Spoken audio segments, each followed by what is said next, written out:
journal. Bénédicte Kanda. Madame, Monsieur, bonjour. Ce 1er mars est observée la journée internationale de la protection civile. Elle vise à sensibiliser les populations sur les mesures à adopter en cas de catastrophe naturelle. Corriger les inégalités sociales constatées dans les différentes collectivités, c'est la mission d'un comité scientifique mis en place pour l'élaboration du schéma national d'aménagement du territoire, une initiative du ministère du Développement des Territoires. Présidentiel au Nigeria, Bola Tinubu, le candidat de l'APC, le parti au pouvoir, a remporté le plus grand nombre de voix selon les résultats officiels. Dans ce journal, les attentes d'un Nigérian basé au Togo. Et puis sport football, la deuxième journée du championnat militaire et paramilitaire ce mercredi. Le premier RI a battu ce matin les sapeurs-pompiers par 5 buts à 1.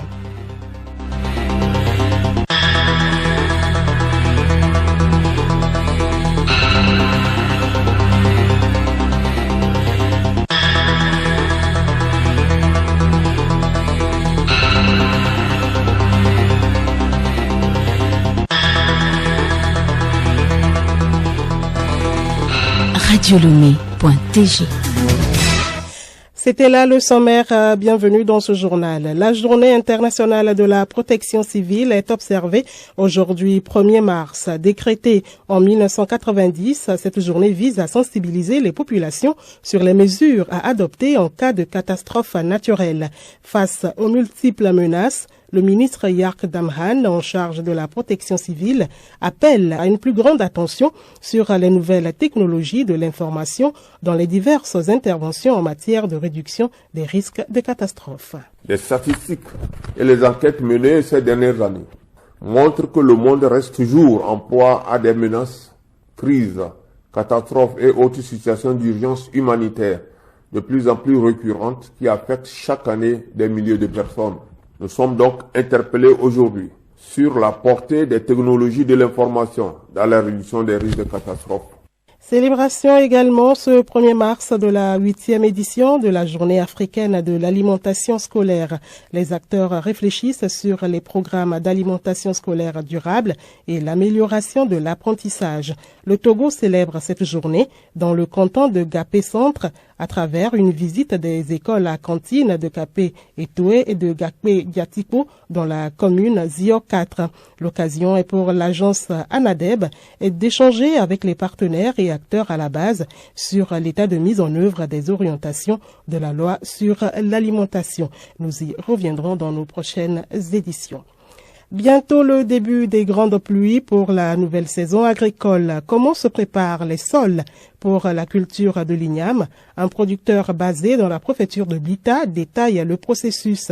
Il est responsable de la coopérative BioAgri. Mayaba Meveibana s'exprime au micro d'Odette Pira. Ce qui concerne la production de l'igname, ça ne nécessite pas tellement une préparation en tant que telle pour le sol. Mais ce qui est très important, il faut qu'on ait des parcelles qui soient mises en jachère au moins 3 ans. Au moins 3 ans. Donc, comme ça, si vous avez une parcelle comme ça qui est en jachère durant 3 ans, vous allez voir que déjà en juin, vous allez commencer à tailler les herbes. On les taille en juin, juillet. Et maintenant, en août, on passe maintenant pour la confection des buts. Des fois, nous avions tendance à mettre du fumier. S'il faut mettre le fumier, maintenant déjà après le taillage, en juillet maintenant, on épand le fumier sur la parcelle. Et maintenant, en août, on va confectionner les buts. Demain jeudi, nous parlerons d'un autre volet du sujet lié à la préparation des sols pour la culture des céréales. Elles existent partout au Togo. Ce sont les inégalités sociales constatées ici et là dans les différentes collectivités. Pour corriger ces inégalités, le ministère du Développement des Territoires veut combattre le mal par la racine en mettant sur pied un comité scientifique pour l'élaboration du schéma national d'aménagement du territoire. Des précisions avec Raoul Tetonyake. C'est un outil de référence pour un développement territorial harmonieux, équilibré et durable du territoire national.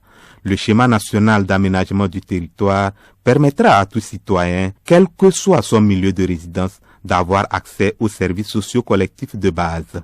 Les raisons de la mise sur pied de ce schéma avec Dr Demakou Yendoubé, directeur de l'orientation spatiale du territoire. C'est pour une meilleure orientation dans la localisation des infrastructures, des équipements, des activités et des hommes sur l'ensemble du territoire national. Comment faire en sorte que les potentialités des différentes régions soient mises en valeur, les vocations des différents espaces soient bien déterminées pour ne pas localiser certaines infrastructures dans certaines zones inappropriées. Le schéma national d'aménagement du territoire oriente l'ensemble des acteurs de développement sur comment localiser désormais les infrastructures, les équipements, les activités, les hommes en fonction des orientations qui devaient être définies à travers cet outil technique. Les membres du comité scientifique du schéma SNAT, ceux du comité technique d'élaboration et de la mise en œuvre de la politique nationale d'aménagement du territoire et leurs partenaires ont 8 mois pour l'élaboration de ce document stratégique et technique.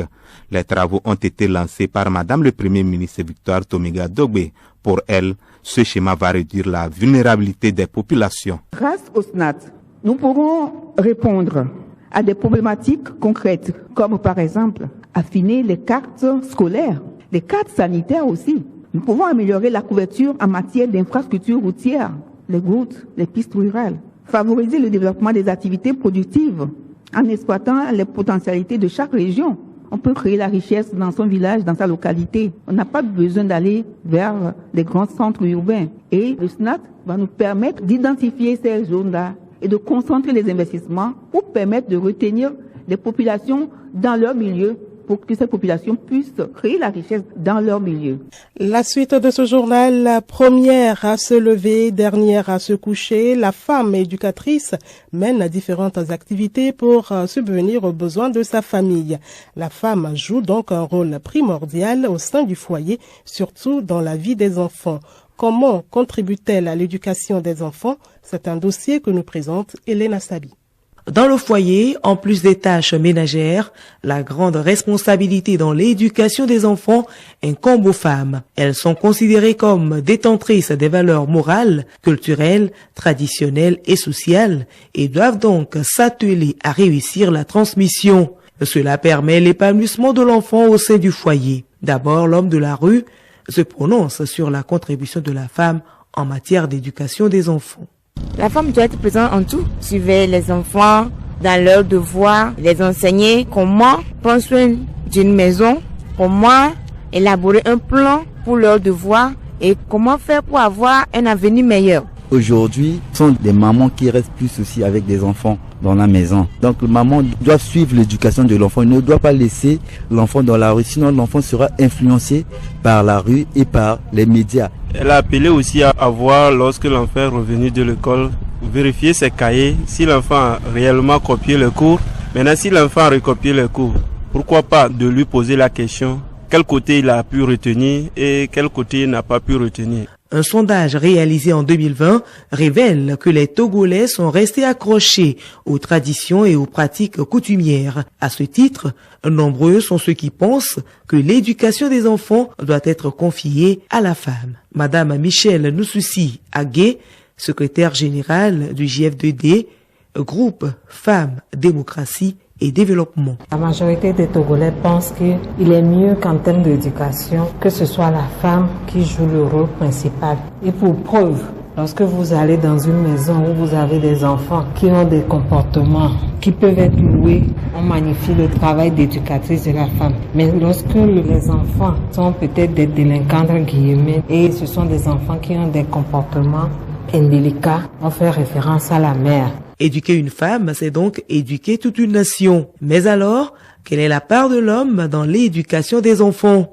La réponse dans le prochain numéro. Merci à vous, Elena Sabi. Également dans l'actualité présidentielle au Nigeria, Bola Tinubu, le candidat de l'APC, le parti au pouvoir, va succéder à Muhammadu Buhari en tant que président. Après 4 jours de décompte, il a obtenu le plus grand nombre de voix à la présidentielle. Les attentes des Nigériens au Togo avec Kelly Tinubu au micro de Geneviève Pognon.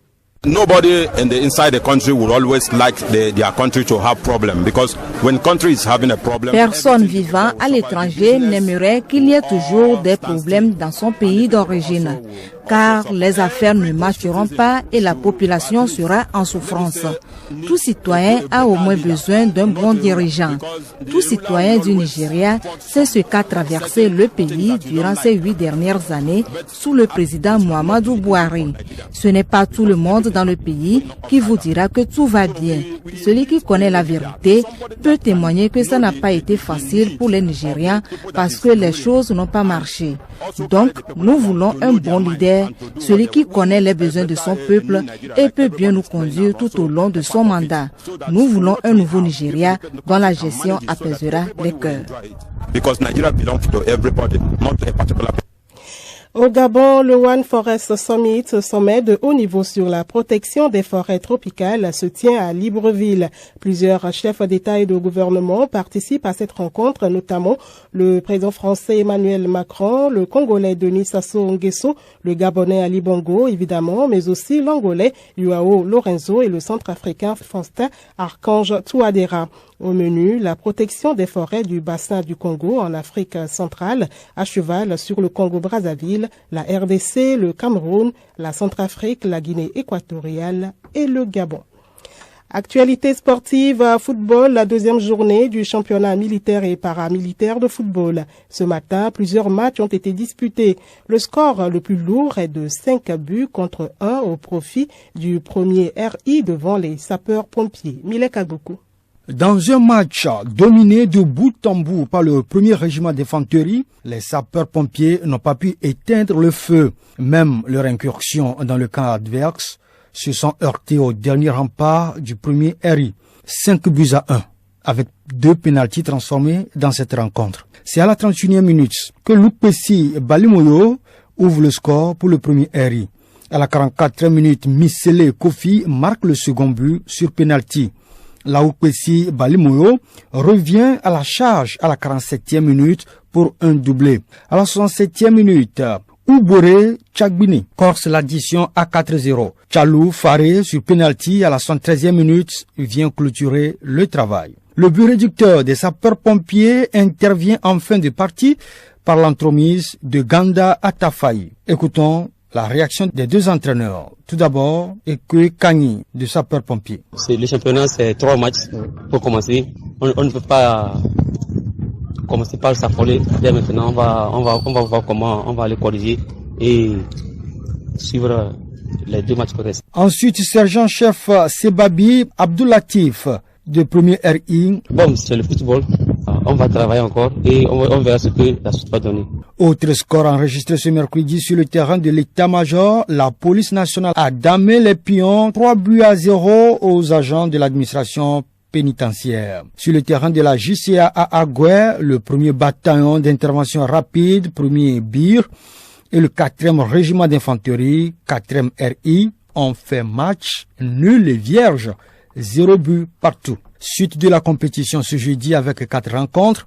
À 7h30 déjà, la gendarmerie nationale croise le régiment de soutien et d'appui RSA au municipal de Lomé. À l'état-major, le régiment parachutiste commando et le 2e régiment d'infanterie 2e RI se donnent rendez-vous.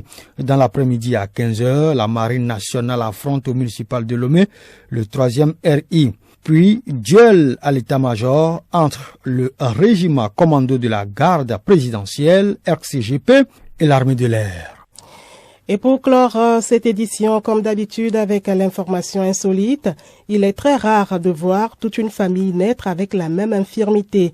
Pourtant, au Kenya, une mère a 11 enfants et tous sont nés aveugles. À la question de savoir si cela était un sort, Agnès Nespondi, la mère en question, a expliqué qu'elle n'avait eu aucune réponse après maintes questions et recherches. La médecine n'a également pas pu donner des réponses à la mère sur l'état de santé de ses enfants. Toute seule, elle prend soin d'eux, mais rien ne semble facile, car tout tourne autour d'elle, malheureusement.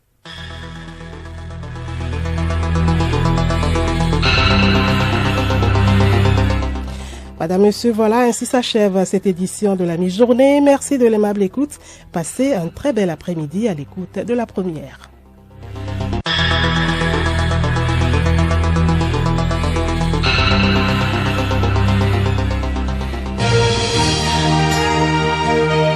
Radio Lomé, boîte postale 434, email radiolomé@radiolomé.tg.